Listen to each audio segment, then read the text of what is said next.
A very warm welcome to you all students. Today our topic of discussion is Mendel's laws of inheritance. In our previous lectures we had already seen about the different experiments which Mendel carried out on the pea plant, that is the Pisum sativum, and accordingly he came to conclude some important concepts upon inheritance pattern, and these conclusions laid the basis of the laws of inheritance, and these laws of inheritance are actually the pillars of genetics. Okay, so let's get started. What were these laws? The very first law was actually the law of dominance. Okay, so the let's see what was this law and what this law states. Okay, so before we see that what does this law of dominance states, let's recapitulate that what was the experiment carried out by Mendel. तो basically Mendel ने क्या किया था कि इन्होंने दो parent plant लिए थे. जो पहला वाला पेरेंट था वो क्या था, होमोजाइगस टॉल था, और जो दूसरा वाला पेरेंट था that was homozygous dwarf. Okay, now we all know that during fertilization gametes are formed. So the second step which is denoted here is the formation of the gametes.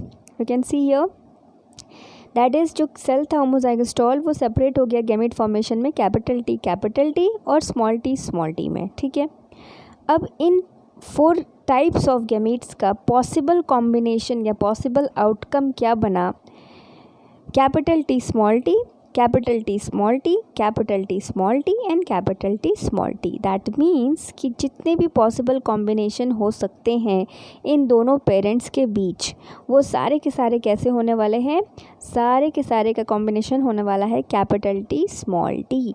That means कि सारे के सारे कैसे होने वाले हैं, heterozygous tall.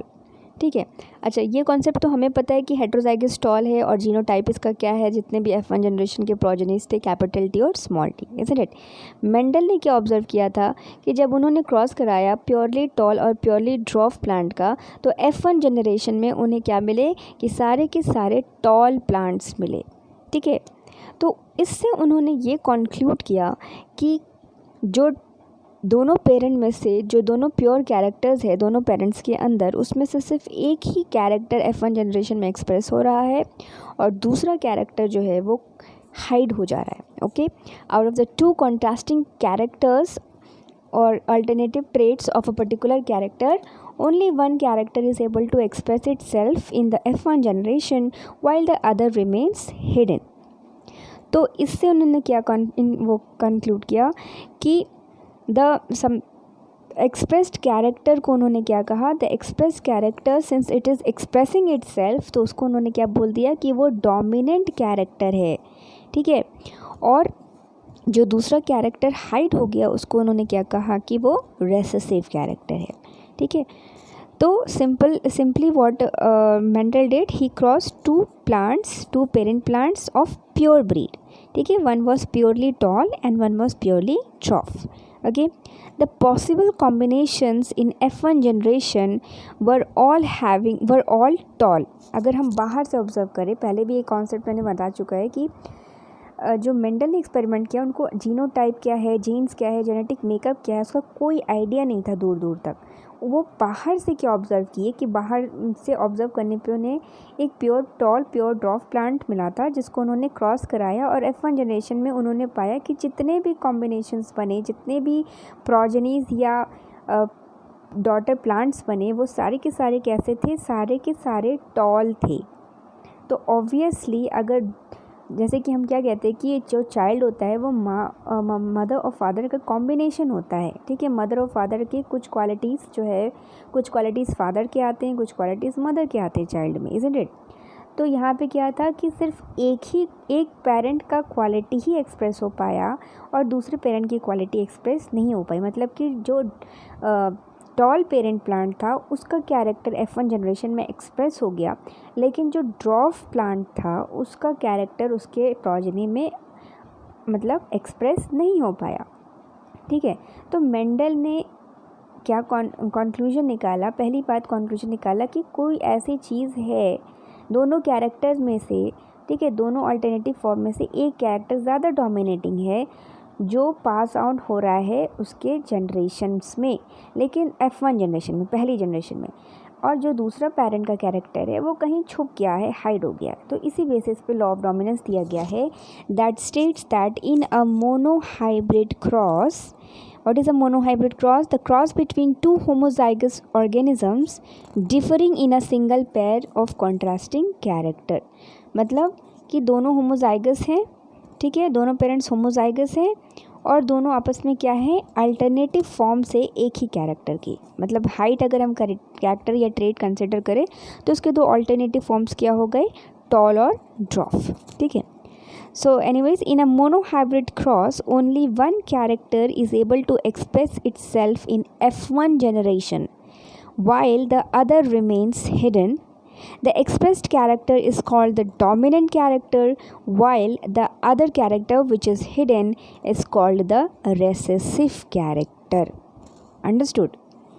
So in a monohybrid cross, जब कराएंगे दो पेरेंट्स के बीच में किसी भी एक होमोजाइगस कंडीशंस को कंसिडर करके, तो पहले जनरेशन में सिर्फ एक ही पेरेंट का कैरेक्टर एक्सप्रेस होगा, ठीक है। अगर हम दूसरा एग्जांपल ले लें, सपोज़ कि वायलेट और वाइट फ्लावर्स का अगर हम पी प्लांट क्रॉस कराए, प्योरली ऐसा प्लांट जो सिर्फ वायलेट फ्लावर्स प्रोड्यूस करता हो और एक ऐसा प्लांट जो सिर्फ वाइट फ्लावर्स प्रोड्यूस करता हो, तो F1 जनरेशन में सारे के सारे प्रोजेनीज कैसे होंगे, वायलेट कलर के होंगे, ठीक है, वायलेट कलर के हुए। इसका मतलब ये हुआ कि वायलेट कलर ज़्यादा डोमिनेटिंग था, इसीलिए वो एक्सप्रेस हुआ F1 जनरेशन में, जबकि जो वाइट कैरेक्टर दूसरे पेरेंट का था वो उतना डोमिनेटिंग नेचर का नहीं था, इसलिए वो एक्सप्रेस नहीं कर पाया अपने आप को।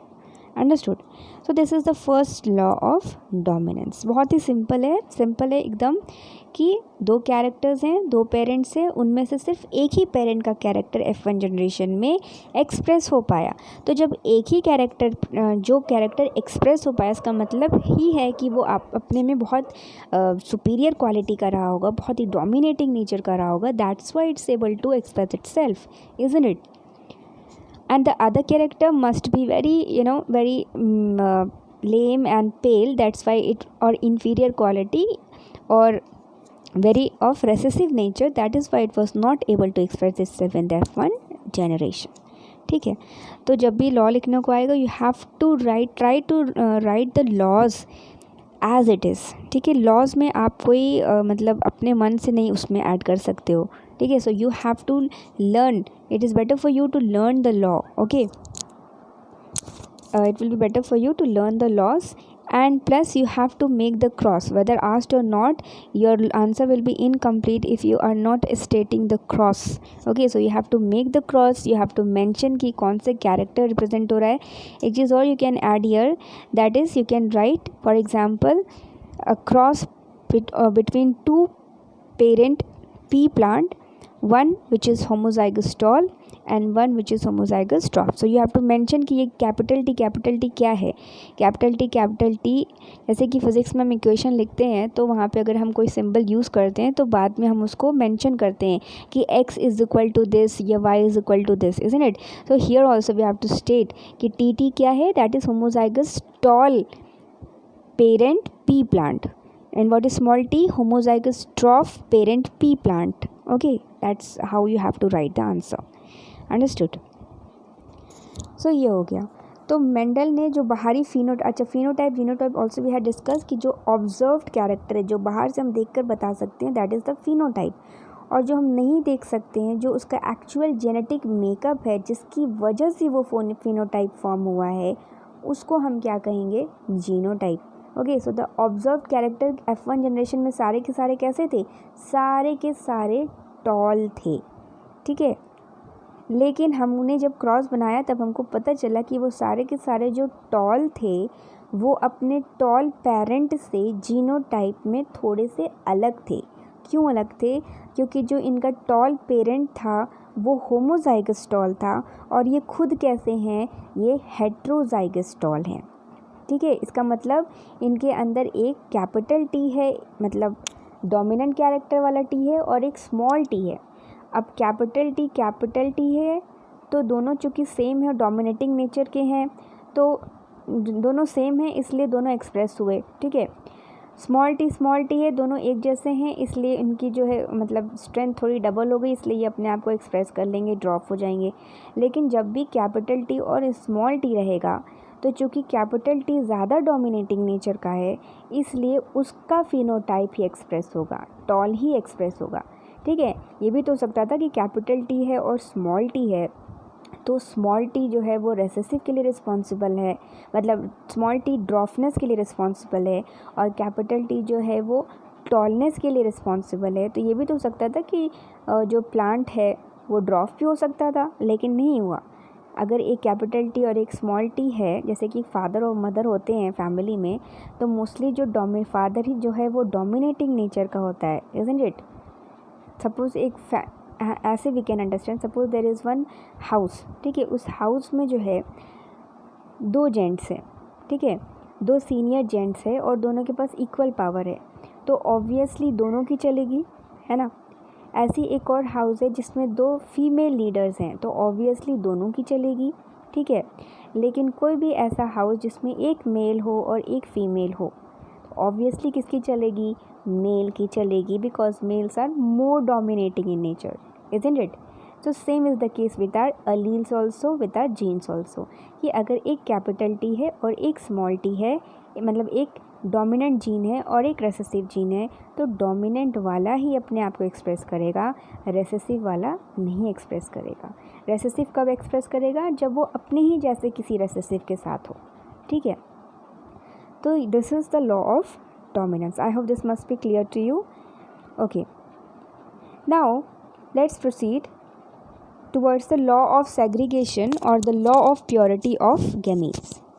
अब इसी लॉ ऑफ डोमिनेंस की क्रॉस को, मोनोहाइब्रिड क्रॉस को F1 जनरेशन से थोड़ा सा आगे हम प्रोसीड करा ले, ठीक है, तो क्या रिज़ल्ट होगा। Okay, now you can see in the cross very well that पहला F1 जनरेशन तक का जो क्रॉस था वो तो एज इट इज़ सेम है।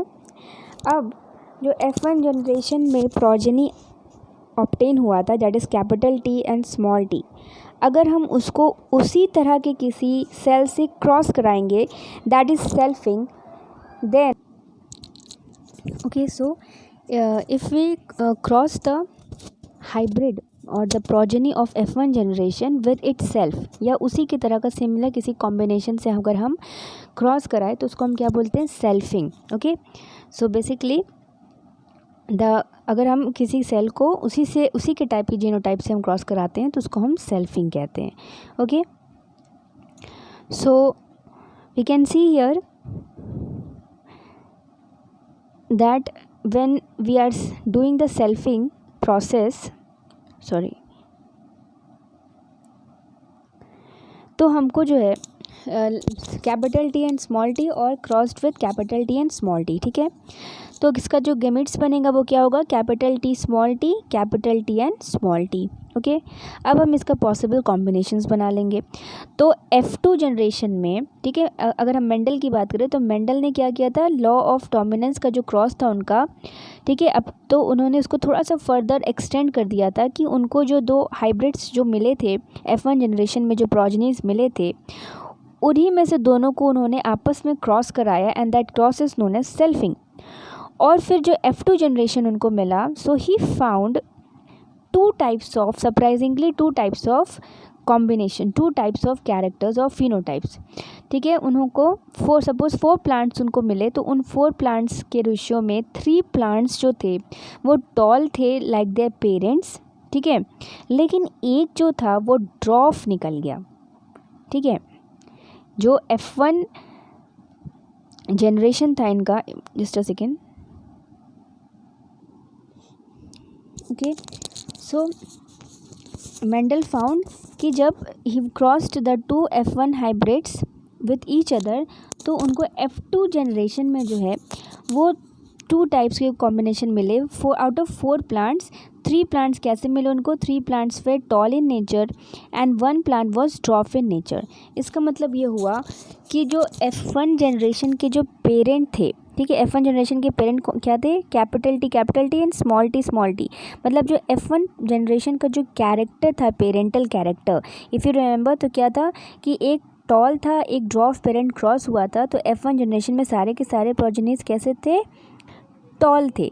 लेकिन जब इन्हीं टॉल हाइब्रिड्स को जो है वो क्रॉस सेल्फिंग कराई गई, तो जो F2 प्रोजेनीज मिले उसमें से कुछ टॉल थे, ठीक है, मोस्टली टॉल थे, और कुछ जो है वो ड्वार्फ नेचर के थे। इसका मतलब कि वो जो ड्वार्फनेस वाला कैरेक्टर F1 के पेरेंट का था, जो F1 जनरेशन में छुप गया था, रेसेसिव होने की वजह से हाइड हो गया था, वो अपने आप को कहाँ एक्सप्रेस किया? It is expressed in the F2 generation, ठीक है। So this combination, this parental homozygous dwarf, ठीक है, this homozygous dwarf which was hidden in the F1 generation is now expressing itself in F2 generation, ठीक है। Again I am repeating कि law of segregation या law of purity gametes में क्या experiment किया था मेंडल ने, कि फर्स्ट ऑफ ऑल वो डोमिनेंस वाला एक्सपेरिमेंट सेम था कि F1 जनरेशन में सारे के सारे कॉम्बिनेशंस कैसे मिल रहे थे? हेट्रोजाइगस टॉल मिल रहे थे। अब उन्हीं हेट्रोजाइगस टॉल कॉम्बिनेशन में से इन्हीं दो को उन्होंने आपस में क्रॉस कराया, और F2 जनरेशन में उन्होंने पाया कि सिर्फ आउट ऑफ 4 3 प्लांट्स कैसे थे? टॉल नेचर के थे, और एक प्लांट कैसा था? वो ड्वार्फ नेचर का था, ठीक है। तो हम F1 जनरेशन में हमको कोई ड्वार्फ कैरेक्टर नहीं मिला था, कोई भी प्रोजेनी, कोई भी सिंगल प्लांट जो है वो ड्वार्फ नहीं था, इज़न्ट इट? सारे के सारे कैसे थे? टॉल ही थे। तो हमने ये सोचा कि अच्छा, जो स्मॉल कैरेक्टर था, रेसेसिव कैरेक्टर था, ड्वार्फनेस वाला कैरेक्टर था, वो छुप गया, हाइड हो गया। लेकिन वो छुपा नहीं, वो ख़त्म नहीं हुआ था। It was not finished, it got an opportunity to express itself in F2 generation. उस कैरेक्टर ने अपने आप को कहाँ एक्सप्रेस किया? In the F2 generation, okay. So that is what this law is also known as law of purity of gametes और law of segregation। अब इस क्रॉस का अगर हम एनालिसिस करें तो F2 जनरेशन के जो फिनोटाइप की अगर हम बात करें तो फिनोटाइप क्या है? और 3 out of 4 combinations, 3 were tall in nature and 1 was dwarf in nature. If you talk about the genotype, so you can see here capital T combination is 1, capital T small t combination is 2 and small t combination is 1, ठीक है।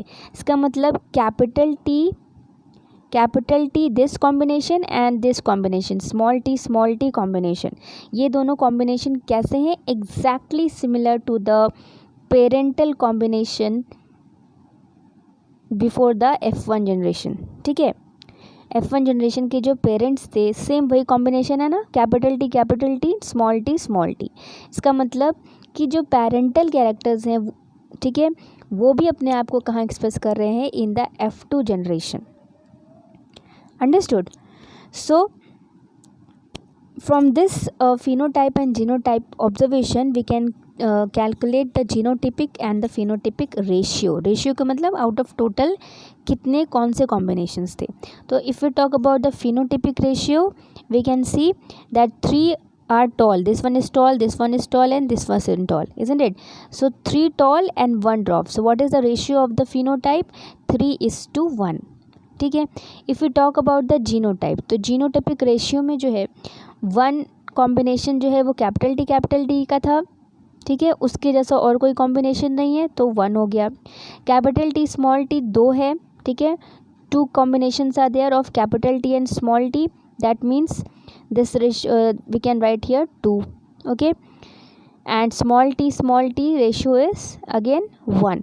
So the genotypic ratio is 1:2:1 and the phenotypic ratio is 3:1. So what is the law of segregation? States that a diploid individual possesses a pair of alleles for any particular character or trait. Okay, a diploid individual possesses a pair of alleles for any particular character trait and each parent passes one of these allele randomly to its offspring. So this law is, that's why known as law of segregation. Segregate होने का मतलब क्या होता है? Segregate होने का मतलब होता है अलग होना, सेपरेट होना, ठीक है। तो that is what it is saying that diploid organism है। तो डिप्लॉयड का मतलब कि उसमें उसके पास 2 सेट्स ऑफ जीन है, एक पैटर्नल और एक मैटर्नल, और वो दोनों सेट ऑफ जीन जो है वो अपने प्रोजेनीज को, अपनी नेक्स्ट जनरेशन को रैंडमली जो है वो ट्रांसफ़र करता है। ठीक है, रैंडमली ट्रांसफ़र का मतलब कि कैपिटल टी जो है वो कैपिटल टी, यहाँ पे जो ये गैमीट्स बना है, चाहे इस यहाँ पे हो चाहे यहाँ पे गैमीट्स का फॉर्मेशन हुआ, you can see here that ये पेरेंटल कॉम्बिनेशन था, capital small T and capital T small T. अब जब इनका गैमीट बना तो गैमीट कैसे पॉसिबल गैमीट्स क्या थे, capital T capital T and small T, isn't it. तो क्या हुआ कि ये capital T capital T small T जो 4 गैमीट्स थे, तो वो एकदम फ्री थे कि वो किसी के साथ भी कॉम्बिनेशन बना सकते थे, है ना। कैपिटल टी के साथ भी बनाया है, कैपिटल टी स्मॉल टी के साथ भी आया है। इसका मतलब कि ये जो पेरेंटल जीन्स है इन गैमीट्स में, वो बिल्कुल फ्री हैं कि वो अपने किसी भी जनरेशन में वो ट्रांसफ़र हो सकते हैं। ठीक है, ये कैपिटल टी यहाँ भी देखो, कैपिटल टी जो है वो कैपिटल टी से भी कॉम्बिनेशन बनाया है, कैपिटल टी स्मॉल टी से भी बनाया है। इसी तरह से इस पेरेंट का भी देखें हम, तो कैपिटल टी जो है कैपिटल स्मॉल टी से भी कॉम्बिनेशन बनाया है, और कैपिटल टी जो है वो स्मॉल टी से भी कॉम्बिनेशन बनाया है। तो that is what is saying कि a diploid individual possessing a pair of alleles, ठीक है, for any particular character and each parent passes one of these allele randomly to its offspring। कोई भी जीन जो है, कोई भी गैमेट किसी के पास जा सकता है। ठीक है, कोई ये फिक्स नहीं है कि कैपिटल टी ही के साथ कॉम्बिनेशन बनाएगा, या कैपिटल टी स्मॉल टी ही के साथ कॉम्बिनेशन बनाएगा, या स्मॉल टी ही के साथ कॉम्बिनेशन बनाएगा। ठीक है, कैपिटल टी स्मॉल टी के साथ भी बना सकता है, स्मॉल टी कैपिटल के साथ भी, कैपिटल टी के साथ भी, isn't it. So that means ये जो प्रोसेस हुआ है, ये जो फॉर्मेशन हुआ है, ये प्योरली क्या है, इट इज़ प्योरली रैंडम।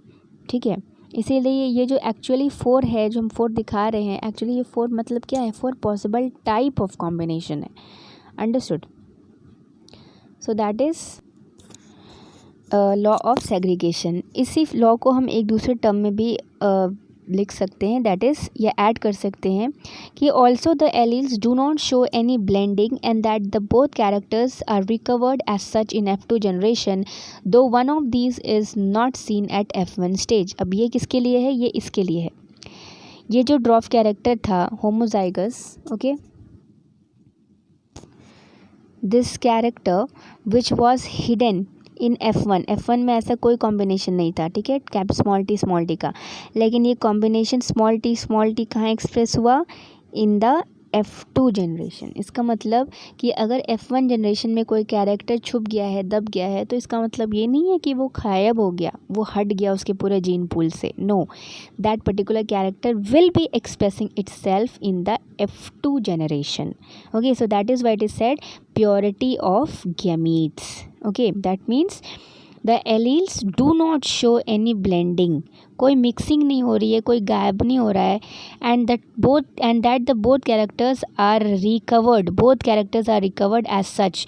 अगर हम जीनोटाइप के थ्रू देखें तो भी देख सकते हैं कि यहाँ पे फर्स्ट जनरेशन में जो है कैपिटल टी स्मॉल टी सारा कॉम्बिनेशन था, लेकिन इन F2 जनरेशन कैपिटल टी जो कि ये parental combination as such same to same यहाँ पे भी रिकवर हो गया।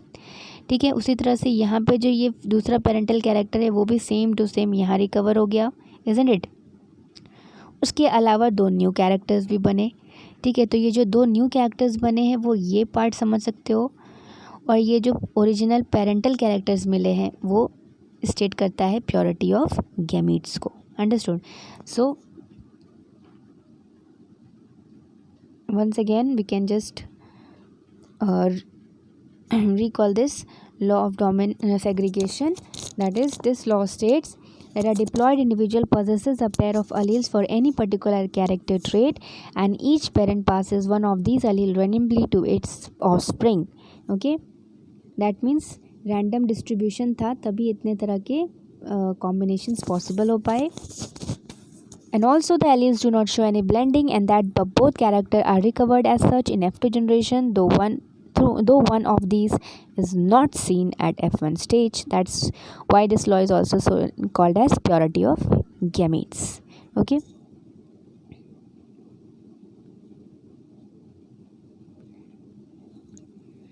And if you talk about the genotype, तो capital T combination is 1, capital T small t 2, capital small t 1.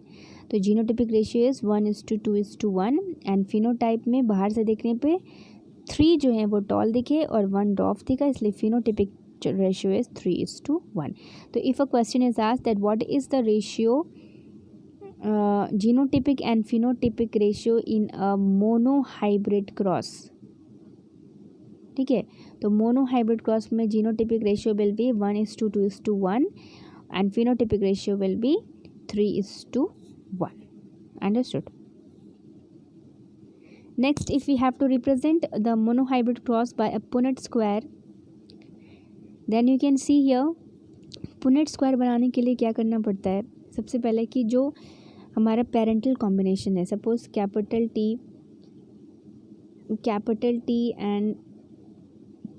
T है एंड स्मॉल टी है, ये हमारा क्या है, पेरेंटल कॉम्बिनेशन है जिसको हमको क्रॉस कराना है.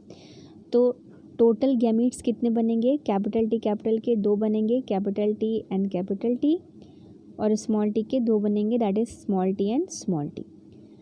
So you can write the dominant genes on the top, dominant gametes on the top and the recessive on the sides. ठीक है, जितने पॉसिबल जितने गैमीट्स होंगे उतने ही स्क्वायर्स हमको बनाने हैं. तो 1 2 3 4 gametes are there, so 2 rows and 2 columns we had made. ठीक है, so these are the dominant gametes and these are the recessive gametes. अब हम इनका क्रॉस कराएंगे, capital T small T, then same likewise capital T small T, then here also capital T small T and then capital T small T. ठीक है, F2 generation की if you talk about F2 generation, तो वहाँ पे gametes क्या थे, वहाँ पे पेरेंटल कॉम्बिनेशन क्या है, दोनों सेम ही है, that is capital T small T and capital T small T. तो दोनों को हमने गैमीट्स के फॉर्म में एज सच लिख लिया. अब इनका क्रॉस कराएंगे तो कैपिटल टी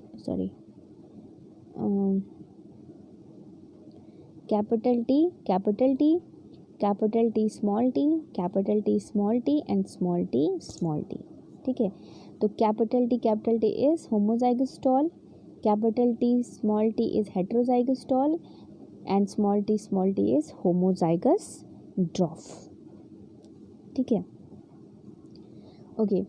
अब एक क्वेश्चन ये आ सकता है कि like this was the condition कि हमको F1 जनरेशन में जो है we have got all the offsprings या all the plants produced in F1 generation were tall. ठीक है, F1 जनरेशन में जितने भी प्लांट्स प्रोड्यूस हुए वो सारे के सारे कैसे थे, फिनोटाइप के, टॉल फिनोटाइप के थे, बाहर से दिखने पे सब टॉल थे. F2 जनरेशन में भी 3 टॉल थे और ओनली 1 ड्वार्फ था. इसका मतलब F1 जनरेशन में भी टॉल थे प्लांट्स और F2 जनरेशन में भी कुछ प्लांट टॉल हैं. तो जो हमें कैसे पता चलेगा कि कौन सा जीनोटाइप है. ठीक है, सपोज़ कि 2 प्लांट से हम कहते हैं कि कैपिटल टी भी कैसा होगा, प्लांट टॉल ही होगा. ठीक है, और कैपिटल टी और स्मॉल टी वाला प्लांट भी कैसा दिखेगा, वो भी टॉल दिखेगा. तो हमको कैसे पता चलेगा कि वो किस जीनोटाइप का है, वो कैपिटल टी वाला कॉम्बिनेशन लिए हुए है या कैपिटल टी स्मॉल टी वाला कॉम्बिनेशन लिए हुए है. ठीक है, how will we know that for a particular trait या for a particular character, trait मतलब character, that particular individual is homozygous for that character या heterozygous for that character. So what we do is we perform a cross and that cross is known as test cross. ठीक है, and what is test cross? Test cross is a type of back cross. Now what is back cross? Back cross से पहले what is a cross? Cross क्या है, you all know, we have studied कि एक male parent है, एक female parent है, दोनों को क्रॉस कराएंगे, दोनों को फर्टिलाइज कराएंगे, तो ये सिंपल सीधा सादा क्रॉस है, that is known as the simple cross. Okay, now let's see what is back cross and test cross. तो बैक क्रॉस का मतलब क्या हुआ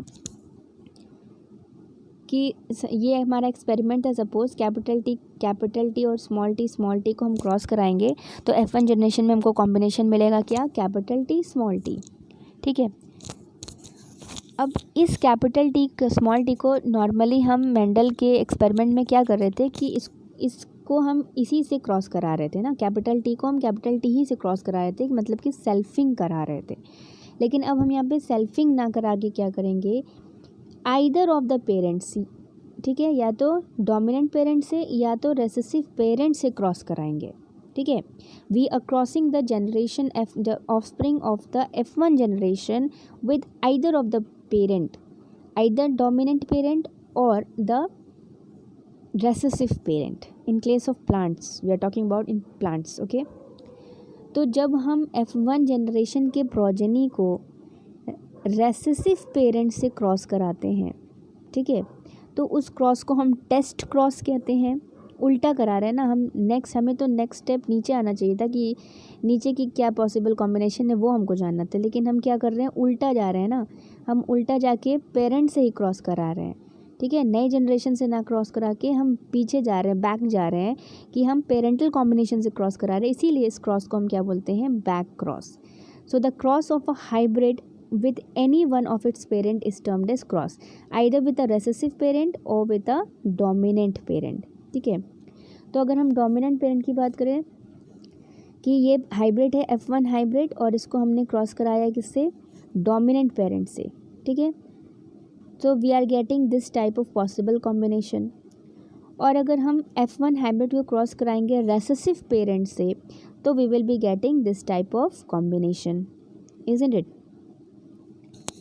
So in both the cases what is the difference, back cross, ये दोनों type of cross जो, ये दोनों जो क्रॉसेज हैं वो क्या है, that is both these crosses are back cross, क्योंकि दोनों में क्या है कि F1 हाइब्रिड को जो है वो पेरेंटल कॉम्बिनेशन से क्रॉस कराया गया है। जब हम रेसेसिव पेरेंट से क्रॉस कराते हैं F1 हाइब्रिड को तो उस क्रॉस को हम क्या बोलते हैं, टेस्ट क्रॉस बोलते हैं। क्यों टेस्ट क्रॉस बोलते हैं, टेस्ट का मतलब क्या है कि टेस्ट करना। ठीक है, किसी भी चीज़ को प्रूव करने के लिए हमें टेस्ट देना पड़ता है। ठीक है, to prove our intelligence we have to give test, isn't it? Similarly अगर हमको प्रूव करना है कि अगर कोई प्लांट टॉल है, if a plant is tall, तो वो कैसा टॉल है, उसका genotype capital T small T वाला है या कैपिटल टी वाला है, ये पता लगाने के लिए हम ये टेस्ट क्रॉस करते हैं।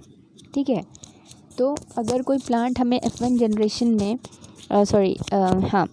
F1 जनरेशन में हमें अगर टॉल प्लांट मिला है तो हमें पता करना है कि वो कैपिटल टी वाला टॉल है या कैपिटल टी स्मॉल टी वाला टॉल है। तो हम क्या करेंगे, उस प्लांट को उसके रेसेसिव पेरेंट से क्रॉस करा देंगे।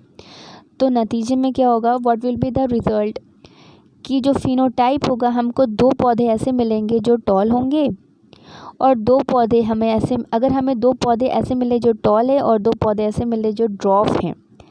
ठीक है, तो इसका मतलब क्या होगा कि ये तभी हो सकता है जब उनका पॉसिबल कॉम्बिनेशन क्या रहा हो, कैपिटल टी और small T. Understood? If you just see this, sorry,